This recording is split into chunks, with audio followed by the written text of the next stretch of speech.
Hi guys, আসসালামু আলাইকুম। Welcome to our channel. আজকে আপনাদের সাথে শেয়ার করতেছি চট্টগ্রামের ঐতিহ্যবাহী মেজবানের মাংসগুলো। এখানে আমি 1.5 কেজি পরিমাণ মিক্স মাংস নিয়েছি। আপনারা দেখতেই পাচ্ছেন যে বিভিন্ন ধরনের মাংস আছে এখানে, কলিজা, চর্বি। এরপরে আমি এখানে নিয়েছি সাদা এলাচ, লং, গোলমরিচ, কালো এলাচ, তেজপাতা, একটা জয়ফল, শুকনো মরিচ, মেথি, জয়ত্রী, সরিষা, রাঁধুনি আর কয়েক টুকরা দারচিনি। এখন আমি শুকনো খোলা এগুলোকে ভেজে নিয়ে সুন্দর করে ব্লেন্ড করে নেব। আমার মশলাগুলো প্রায় ব্লেন্ড করা হয়ে গেছে। অ্যান্ড হলুদ গুঁড়া, শুকনো মরিচ, ধনিয়া গুঁড়া, জিরার গুঁড়া। আর এখানে থাকছে আদা বাটা, রসুন বাটা, বাদাম বাটা, পেঁয়াজ বাটা আর পেঁয়াজ কুচি, সাথে আমি নিয়েছি রসুন। এখন আমি বাটা মশলাগুলো দিয়ে মাংসটা খুব সুন্দর করে ম্যারিনেট করে নেব। এই জন্য আমি আদা রসুন বাটা দিয়েছি, পেঁয়াজ বাটা দিয়ে দিয়েছি। আমি তার আগে এখানে তেজপাতা আর একটা কালো এলাচ দিয়ে নিয়েছিলাম। তারপরে দিয়ে দিলাম বাদাম পেস্ট। এগুলো দিয়ে আমি মাংসটাকে সুন্দর করে ম্যারিনেট করে নেব। আর আমার হাতে যেহেতু সময় খুব কম, এই জন্য আমি মাংসটাকে ম্যারিনেট করে বেশি সময় রাখতে পারিনি। আমি 10 মিনিটের মতো মাংসটা ম্যারিনেট করে রেখেছিলাম। এখন আমার মাংসটা দেখতেছেন যে আমি ম্যারিনেট করতেছি। ম্যারিনেট করা হয়ে গেলে আমি এটা 10 মিনিটের মতো রেখে দিয়ে রান্নার পরবর্তী প্রসেসে চলে যাব। এই জন্য আমি কড়াইতে সরিষার তেল দিয়ে দিয়েছি। রান্নাটা যেহেতু পুরোটাই সরিষার তেলে করতে হয়, আমি এই জন্য সরিষার তেল দিয়েছি। তারপরে আসলে আমি এর মধ্যে পেঁয়াজ কুচি দিয়ে দেব। আর পেঁয়াজগুলোকে হালকা ব্রাউন করে ভেজে নেব।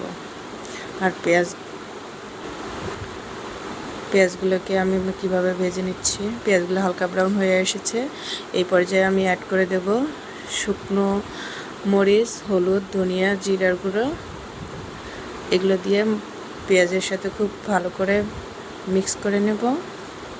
আর শুকনো মশলাগুলো যাতে পুড়ে না যায় সেজন্য আমি অ্যাড করে দেব সামান্য একটু পানি।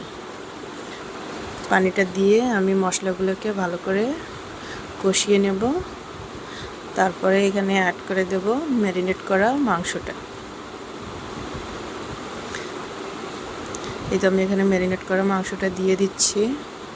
আর ম্যারিনেট করার সময় যেহেতু আমি লবণ দিইনি, এই জন্য এই পর্যায়ে আমি অ্যাড করে দেব পরিমাণ মতো লবণ। এখানে আমি লবণ অ্যাড করে দিয়েছি। লবণ দেওয়ার পর আমি মশলাগুলোর সাথে মাংসগুলোকে খুব সুন্দর করে মিক্স করে নেব। দেখতে পাচ্ছেন আমার মশলার সাথে মাংসটা মিক্স করা হয়ে গেছে। এখন আমি এই পর্যায়ে ঢাকনা দিয়ে ঢেকে দেব। আর জালটা মিডিয়াম টু হাই ফ্লেমে রেখে দেব। মাংস থেকে পানি ছেড়ে দেবে, এই জন্য কিছুক্ষণ ওয়েট করব। চলে এলাম 10 মিনিট পর। এখন মাংসটা থেকে দেখছেন পানি ছেড়ে দিয়েছে। আমি পানির মধ্যে মাংসটাকে ভালো করে কষিয়ে নেব। আর যে মশলাটা আমি গুঁড়ো করে রেখেছিলাম সেই মশলাটা আমি অর্ধেকের বেশি পরিমাণ দিয়ে দেব। আর সাথে অ্যাড করে দেব রসুন। মেজবানের মাংসতে রসুন দেয় না, কিন্তু আমাদের পরিবারে যেহেতু অনেকেই রসুন খেতে পছন্দ করে, তাই আমরা রসুন অ্যাড করে দিয়েছি। আপনারা চাইলে এটা স্কিপ করতে পারেন। এখন রসুন আর মশলাটার সাথে মাংসটা খুব ভালো করে মিক্স করে নেব। তারপর মাংসটাকে আমি এই পানির মধ্যে কষিয়ে নেব। এই পর্যায়ে জালটা আমি মিডিয়াম টু লো ফ্লেমে রেখেছি, যাতে ধীরে ধীরে কষাতে পারি মাংসটার পানিটা প্রায় শুকিয়ে এসেছে। আর আমার মাংসটা প্রায় কষানো শেষের দিকে। এই পর্যায়ে আমি এর মধ্যে অ্যাড করে দেব মাংসটা সিদ্ধ হওয়ার জন্য পরিমাণ মতো পানি। এখানে আমি বাদাম যে জারের মধ্যে পেস্ট করেছিলাম সেই জারটা ধুয়ে দিয়েছি, আর সাথে দিয়ে দেব পানি। এই যে পানি দেওয়া আমার হয়ে গেছে। এই পানির মধ্যে আমি মাংসটাকে সিদ্ধ করে নেব, আর জালটা মিডিয়াম টু লো ফ্লেমেই থাকবে। তারপর ঢাকনা দিয়ে ঢেকে রেখে দেব 20 থেকে 25 মিনিটের জন্য। এই তো চলে এলাম 20 থেকে 25 মিনিট পরে। মাংসটা দেখতেই পাচ্ছেন হয়ে গেছে।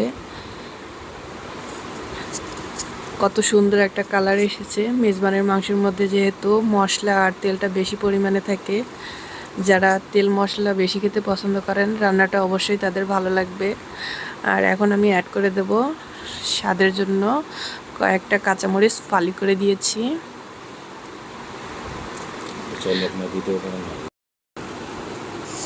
দেখেন মাংসের কালারটা কি সুন্দর হয়েছে। আমার ভিডিওটা যদি আপনাদের ভালো লেগে থাকে তাহলে অবশ্যই লাইক, কমেন্ট, শেয়ার করবেন আর সাবস্ক্রাইব করে আমাদের পাশে থাকবেন। ধন্যবাদ সবাইকে।